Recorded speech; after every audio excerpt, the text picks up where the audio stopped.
Hello friends, welcome in your YouTube channel make math easy by Tanmay sir. और ये upstream downstream का question काफ़ी important है, but इसमें कहाँ पे सब्ट्रैक्शन होता है, कहाँ पे एडिशन होता है और क्यों होता है, क्या है ये अपस्ट्रीम और डाउनस्ट्रीम, इसको आज इस वीडियो में हम लोग समझेंगे with the concept and with the diagram. और आज के बाद शायद आप लोग कभी नहीं भूलेंगे कि अपस्ट्रीम और डाउनस्ट्रीम का कॉन्सेप्ट क्या है। So let us start the meaning and we will also correlate the situation with our daily life. ठीक है, इसी से कुछ और भी टॉपिक्स जो कोरिलेट करते हैं उसको भी देखेंगे। Okay, so meaning of upstream downstream के पहले हम यहाँ देख लेते हैं। मान लेते हैं there is a boat. Okay, there is a boat which having its own speed, है ना। कोई बोट है जो चल रही है अपनी, this is the engine boat जिसके पास अपनी खुद की स्पीड है, उसकी स्पीड है x किलोमीटर पर आर। और ये एक ऐसे लेक में है, कैसे झील में है जहाँ पे नो स्ट्रीम इन वाटर है। It means the speed of the boat in the still water, it means still means no stream in the water, और इसकी जो स्पीड है वो x किलोमीटर पर आर है। तो इस केस को जो बोलेंगे, ये क्या बोलेंगे, ये केस आपका स्टिल वाटर का केस है। ठीक है, the case is of still water. और इसके जो रिलेटिव स्पीड है यानी change in the speed of the boat, कोई फर्क नहीं पड़ेगा। क्यों नहीं पड़ेगा? Because there is not any oppose और एनी ड्रैग और एनी पुश और pull by the flow of the water, क्योंकि वाटर में कोई फ्लो है नहीं, पानी बिल्कुल ठहरा हुआ है, इसलिए बोट अपनी यूनिफॉर्म स्पीड में एज यूजुअल चलेगी। तो जो रिलेटिव स्पीड होगी उसमें कोई चेंजेस आपको देखने को नहीं मिलेंगे। ठीक है, नो चेंजेस। क्लियर? ये तो हो गया स्टिल वाटर का केस। और speed of the boat is x kilometre per our which is usually go in the lake or it is move in the lake with its uniform speed of x kilometre per our. ये तो हो गया case number 1। Next case is that suppose the same boat which having the speed of x kilometer per hour and it is moving in a river। Okay, किसी river में वो move कर रही है और उस रिवर में वाटर फ्लो हो रहा है। It means it is the formation of stream. Streams current भी बोलते हैं इसको, धारा बन रही है, जल धारा बन रही है। तो in that case two cases में पॉसिबल, या तो हो सकता है आपकी बोट जिस तरफ आपका करंट फ्लो हो रहा है, स्ट्रीम फ्लो हो रहा है, उस तरफ चले, या तो उसके अगेंस्ट चले। तो इन दोनों केसेस को 1 बाय 1 डिस्कस करते हैं। Quickly find out the speed, the relative speed in that case. वही, जब भी आपकी boat, as you can see from the diagram, this boat is going towards right to left. Okay, right to left जा रही है, arrow से हमने बताया। और इस बोट की स्पीड क्या थी पहले, x किलोमीटर पर आवर, तो इसकी अपनी स्पीड तो होगी। लेकिन यहाँ पे जो फ्लो ऑफ करंट है, या फिर जो आप कह सकते हैं ना, जो स्ट्रीम फॉर्मेशन के थ्रू हो रहा है, जिसमें स्ट्रीम फॉर्म हो रही है, ये इसके अगेंस्ट है। जब ये इसके अगेंस्ट होगी तो कुछ न कुछ इसके रिलेटिव स्पीड में चेंजेस आएंगे। It means the x kilometre per hour having some changes, इसके पास कुछ चेंज आएगी, उसी स्पीड से अब नहीं चल सकती। तो आप इसको अगर प्रैक्टिकल लाइफ से कोरिलेट करेंगे, जब आप कोई बाइसिकल राइड करते हैं, मोटरसाइकिल राइड करते हैं, या किसी आप ट्रैफिक इलाके में जाते हैं जहाँ पे कभी आपने ऐसे फेस किया होगा, जब आप जा रहे हैं अचानक से ट्रक जूम से आ रही है और ट्रक के जैसे आप पास होते हैं, आपका पूरा व्हीकल या जो बाइसिकल होती है अगर लाइट वेट है तो ऐसा रियलाइज होता है कि एकदम रुक गई है, फिर आपको रीस्टार्ट करना पड़ता है, ज़्यादा पुश करना पड़ता है ना। ऐसा आपने रियलाइज़ किया होगा। या फिर ऐसा कभी लिटिल स्टॉर्म है, थोड़ा बहुत तूफान चल रहा, आप कहीं रास्ते में चल रहे हैं और आप बाइसिकल चला रहे हैं, रन करा रहे हैं या मोटरसाइकिल चला रहे हैं, तो इस केस में अगर आपके अगेंस्ट फ्लो ऑफ एयर है, यानी अगर हवा आपके अगेंस्ट आ रही है, in that case you are again realizing that you required some more force to generate the same uniform speed। okay, तो कहीं ना कहीं वो जो आपका एयर प्रेशर है वो इस बाइसिकल की स्पीड को कम कर देगा। यानी आपकी बाइसिकल की जो स्पीड है वो तो x किलोमीटर पर आवर से चल रही है, लेकिन इसकी भी अपनी एक स्पीड है, जो हवा आ रही है उसकी भी अपनी एक स्पीड है। मान लेते हैं y किलोमीटर पर आवर से आ रही है, तो ये जब आपकी तरफ आएगी और अब जब आप इस तरफ जा रहे हो, राइड कर रहे हो, तो आपकी तो speed x kilometre per hour है, लेकिन ये y किलोमीटर पर आवर आपको रोकने की कोशिश करेगी, है ना। It will try to stop your speed which is moving at the speed of x kilometre per hour, but it having also its own speed. हवा की भी अपनी स्पीड है y kilometre per hour. This y kilometre per hour will try to stop your vehicle. तो कमी कितने की आएगी? अभी तो वो जो रिलेटिव स्पीड थी, ये केस आपका होता है अपस्ट्रीम का। कौन सा होता है? अपस्ट्रीम का case. When your object, when your boat is moving against the flow of the stream, ठीक है। स्ट्रीम के अगेंस्ट जब आपकी बोट चलती है तो वो केस अपस्ट्रीम का होता है। रिलेटिव स्पीड में क्या चेंजेस आएंगे, भाई पहले तो x किलोमीटर पर आवर से चली रही थी आपकी बोट, लेकिन जैसे ही इसका ये आपका है ना स्पीड ऑफ द स्ट्रीम हमने क्या एज्यूम किया है y किलोमीटर पर आवर, इतना आपको ये कम कर देगा। ये जो y है ये स्टॉप करने की कोशिश करेगी तो उतनी स्पीड आपकी कम हो जाएगी। किस में से इस कम हो जाएगी, आपकी बोट की स्पीड में से। तो जो नई रिलेटिव स्पीड मिलेंगी this will be your x minus Y kilometre per hour. Specially it is a difference, ये एक्चुअल में है क्या, ये डिफरेंस है। तो यहाँ पे आपको ये पता होना चाहिए the x is greater than y, the speed of the boat is greater then the speed of the stream. So this case is known as the upstream when your boat is moving against the flow of the water or against the streams. Clear? ये समझ में आ गया। कम क्यों हुआ पता चला, भाई अपनी तो एक स्पीड है ही x किलोमीटर पर आवर से चल ही रहे हैं, लेकिन ये y किलोमीटर पर आवर आपको रोक रहा है। You know you are feeling drag, you are feeling you know somebody is pulling your vehicle back side. So this is the concept behind the upstream. ये अपस्ट्रीम का case है, आप इसको याद रखना चाहते हैं तो यू अपस्ट्रीम है, इसको against the flow of water भी समझ सकते हैं। तो अपस्ट्रीम का केस समझ में आ गया। डाउनस्ट्रीम का केस इसके ठीक अपोजिट है। This flag is you know some usual is trying to represent the motion of the boat. आप देखो इस तरफ चल रही है तो फ्लैग का आप डायरेक्शन समझ सकते हो।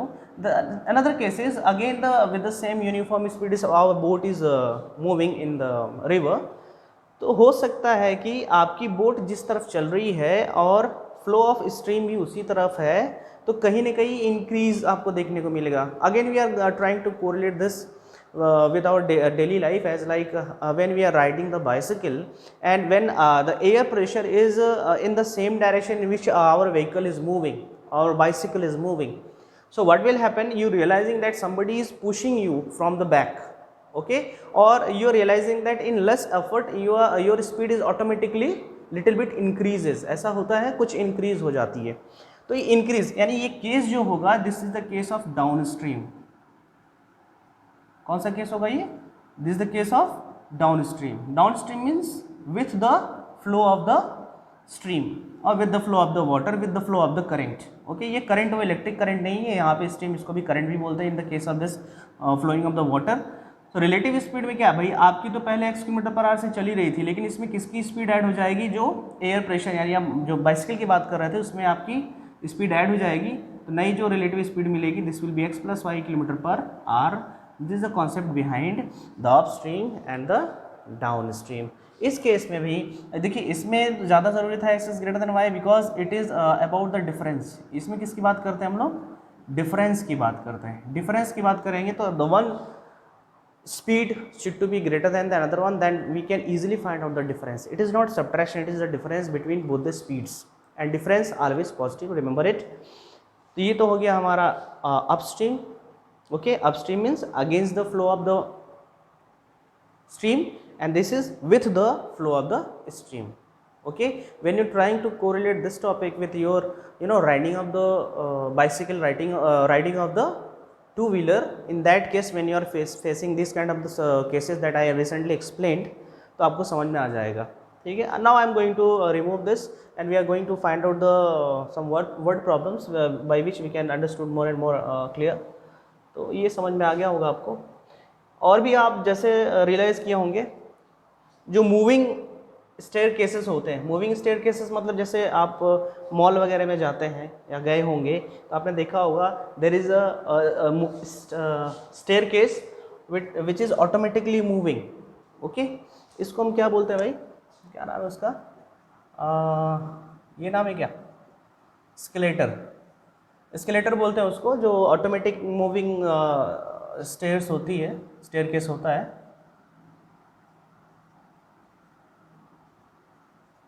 ठीक है, जो मूविंग स्टेयरकेस होता है इसमें आपने देखा होगा when you know suppose your moving staircase coming downwards and you are here. Okay, you are here और आप भी अपनी स्पीड से जा रहे हैं, माने आपकी भी speed x kilometre per hour है और इस स्टेयर की भी स्पीड है y kilometre per hour and you are moving in the same direction in which the moving stairs going that the same direction. So what you will realize, your speed will automatically increase and you will reach up to the floor in very little bit time. So in this case, this is the case of down stream, okay, down stream का case है, आप नीचे की तरफ आ रहे हो और आपका स्टेयर भी नीचे की तरफ आ रहा है, तो ये डाउन स्ट्रीम का केस होगा, okay, this is the case of down stream, because our speed will added with the speed of the moving staircase. Positively, if you're talking about this, suppose your moving staircase is coming upward and you are again coming downward, okay, आप downward आ रहे हो लेकिन ये moving stair case क्या हो रहा है, upward जा रहा है, इसकी स्पीड है y किलोमीटर पर आवर और इसकी स्पीड, आपकी जो स्पीड है वो है x kilometre per our. So in this case what you will realize, भाई आप नीचे जाने की कोशिश कर रहे हो, अगर आपकी स्पीड ज़्यादा है तब तो आप नीचे पहुंच जाओगे, नहीं तो आप चलते रहोगे, है ना.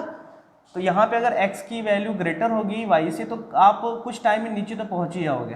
भाई आपकी स्पीड ज़्यादा होगी तभी ना आप पहुंच पाओगे. In this case the relative speed will change like this x minus y, क्योंकि आप कोशिश तो कर रहे हैं नीचे जाने की, लेकिन जो मूविंग स्टेयर केस है this is trying to reduce your speed with respect to its own speed, ठीक है. So this is the case of upstream, this is the case of upstream, इसलिए यहाँ पे डिफरेंस. तो this is one more example in your daily life. I hope that you have totally understood the meaning of the upstream and downstream. Downstream add होता है, upstream में subtract होता है, okay. तो upstream means against, upstream means against. Let us see one example which is as similar as the question which is given in your textbook, NCERT textbook. मान लीजिए कोई boat है, ठीक है, बोट है जो रो कर रही है, ओके, अपस्ट्रीम में और डाउनस्ट्रीम में, दोनों केस हम अभी डिस्कस करेंगे. मान लेते हैं अपस्ट्रीम में है 20 किलोमीटर डिस्टेंस कवर हुआ, ओके, सॉरी यहाँ 4 किलोमीटर डिस्टेंस कवर हुआ अपस्ट्रीम में और टाइम कितना लगा 2 आवर्स. और डाउन स्ट्रीम में मान लेते हैं ये 20 किलोमीटर कवर हुआ इन द सेम टाइम 2 आवर्स. देखिए हमने चेंज क्यों किया, क्योंकि कुछ भी लिखना पॉसिबल नहीं है, बिकॉज अगर हम यूनिफॉर्म स्पीड मान लेते हैं, बोर्ड की अपनी एक यूनिफॉर्म स्पीड है, तो अप स्ट्रीम में डिस्टेंस कम कवर करेगा क्योंकि वो against the flow of the stream चल रहा है, और डाउन स्ट्रीम में डिस्टेंस ज़्यादा कवर करेगा इन द सेम यूनिफॉर्म टाइम, अगर उसकी अपनी एक यूनिफॉर्म स्पीड होगी तब. इसमें पूछ रहा है find the speed of the boat and the stream, okay, और current. Clear? So what is asking? Let us write down this detail in somewhere else. मान लेते हैं अपस्ट्रीम के लिए ये 4 किलोमीटर है अपस्ट्रीम, ठीक है, और टाइम कितना लगा 2 आवर्स का. And the second case the down stream है 20 kilometre, the time is taken by it is 2 hours. इसका अपना एक ट्रिक भी है डायरेक्ट निकालने का, we will discuss in the next video. So this is all about the क्या पूछा भाई, find the speed of the boat and the stream. तो चलिए इसको एज्यूम कर लेते हैं. Let the speed of the boat B, let the speed of the boat, speed of the boat be x kilometre per hour in still water. जैसे आप as वाला question करते हो तो प्रेजेंट एज मानते हो ना, उसी तरह स्पीड ऑफ द बोट आप क्या मानोगे, स्टिल वाटर मानोगे, ठीक है, क्योंकि इसी स्टिल वाटर के रिस्पेक्ट में ही अपस्ट्रीम डाउनस्ट्रीम में चेंजेस आते हैं. So x kilometre per hour is the speed of the boat in the still water and speed of the stream be y kilometre per hour. So this is the speed of the stream. तो case number 1 upstream. Upstream बात करें तो upstream आपको पता है against होता है, मैं बार बार बोल रहा हूँ इस चीज़ को, अगेंस्ट होता है. अगेंस्ट में रिलेटिव स्पीड में क्या चेंज आएगी, कम हो जाएगा ना, relative speed will decrease. So relative speed will be, because let us x is greater than y, speed of the boat is greater than the speed of the stream. So in this case your relative speed will be x minus y kilometer per hour. Okay, done. And downstream, if we are talking about downstream, can you guess? It is with the flow of the stream, and in this case your relative speed will definitely increase because you are moving with the speed of the stream. So the speed of the stream will add it up with the speed of the boat. It will be x plus y kilometer per hour. Okay, so these are the new relative speeds in the case of upstream and downstream. Because this question is representing the time taken by the boat in upstream and downstream, so we are trying to convert. ये time की बात कर रहा है तो हम सबको time में बदल देंगे, है ना. टाइम में कैसे बदलेंगे, आपको एक फॉर्मूला पता होगा, आपने फॉर्मूला पढ़ा होगा, speed is equal to distance upon time. अगर हम क्रॉस मल्टीप्लाई कर दें तो speed into time is equal to distance हो जाएगा, और हम टाइम को अगर रिप्लेस करना चाहते हैं तो टाइम इज इक्वल टू हो जाएगा distance upon speed. So we can easily convert this case in the form of time. Why we are converting in the time? Because we have the speed, हमारे पास relative speed आ चुकी है ना, और distance cover कितना है वो भी हमारे पास पड़ा हुआ है, तो हम आराम से time निकाल सकते हैं. तो time in upstream and time in downstream दोनों निकाल लेते हैं, तो ये आपको पता हो गया. चलिए, so let us find out the time taken by the boat in upstream and time taken by the boat in downstream. So time taken in upstream में कितना टाइम लगा है? 2 आवर्स. टाइम कितना लगा है? 2 आवर्स. एक बार समझ लें, इसके बाद डायरेक्टली आप कर सकते हो. अपस्ट्रीम में टाइम लगा है 2 आवर्स, और डिस्टेंस कितना कवर हुआ भाई? Distance covered by the boat in upstream is 4 kilometre. So time taken, time is equal to, as we know that time is equal to distance upon speed. So what we can write, time is 2 hours and distance covered in upstream is 4 kilometre upon speed. Speed कौन सी? Relative speed की बात हो रही है, क्योंकि upstream में तो change हो जाएगा ना. Relative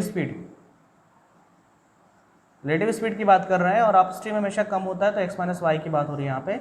so it will be x minus y. Okay, by cross multiplication आप कर सकते हो, आप यहीं से कैंसिल कर सकते हो, it's your choice. So it will be 2 bracket x minus y, it is equal to 4, and from here we can write x minus y is equal to 4 upon 2, that is equal to 2, equation number 1 in case of upstream. So I am sure that you can find out for the downstream as well. तो चलिए downstream का भी case लिख लेते हैं एक तरफ. downstream की बात करें, downstream में क्या होगा भाई? रिलेटिव स्पीड आपकी x प्लस वाई थी. अच्छा, डिस्टेंस कितना ट्रेवल किया था?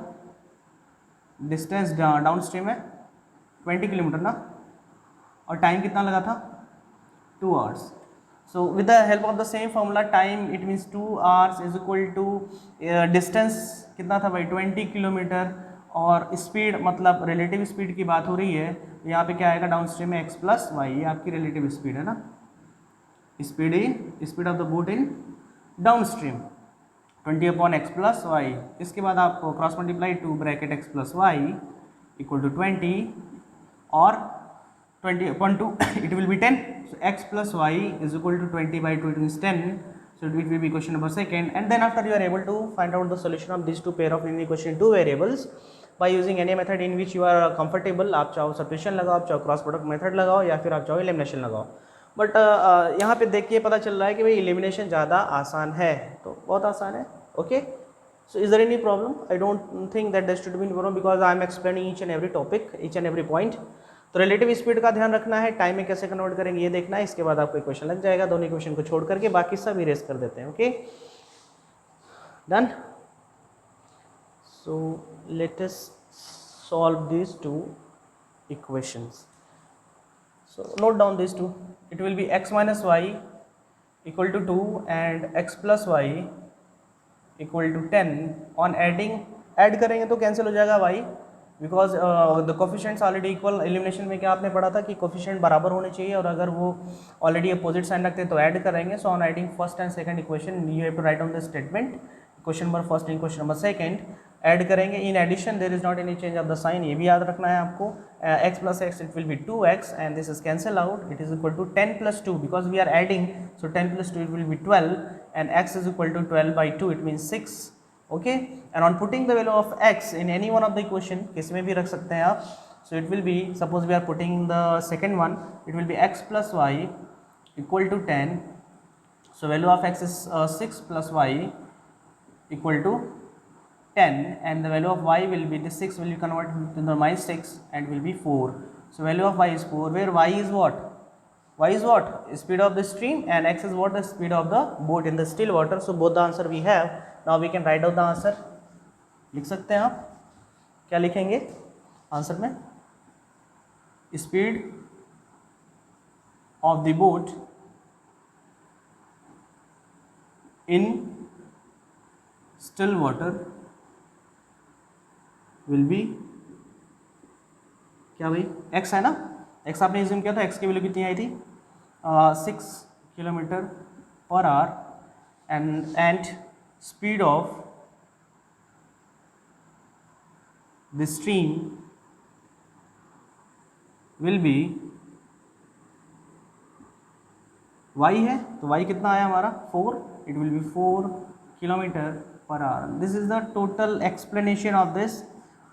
ओके, इन शॉर्ट, बहुत आसान, अगर हम समरी की बात करें, चैप्टर इस टॉपिक की समरी की बात करें तो बहुत आसानी से हमको समझना है कि अगर अपस्ट्रीम है, ठीक है, अपस्ट्रीम है भाई, अपस्ट्रीम में एक बोट होगी और एक स्ट्रीम होगी, तो अपस्ट्रीम में डिफरेंस निकालते हैं, ठीक है, क्या निकालते हैं, difference. Okay, it means x minus y आपकी रिलेटिव स्पीड हो जाती है अपस्ट्रीम में, क्योंकि आप अगेंस्ट चलते हो, अगेंस्ट चलोगे तो स्पीड में ज़रूर कमी आएगी, ठीक है, ये अगेंस्ट का केस हो गया। और इसमें एडिशन होता है, ऐड करते हैं, क्यों ऐड करते हैं, क्योंकि आपको मैंने दोनों केसेस बताया, मूविंग स्टेयरकेस का भी एग्जांपल बताया, बाइसिकल राइडिंग का भी एग्जांपल बताया, वहाँ से आपको क्लियर हो जाना चाहिए, because you are moving with the speed of the stream और with the speed of the running moving staircase. So it's all about the upstream and downstream. I hope that now you are able to solve the question based on the upstream and downstream. Thanks for watching my video.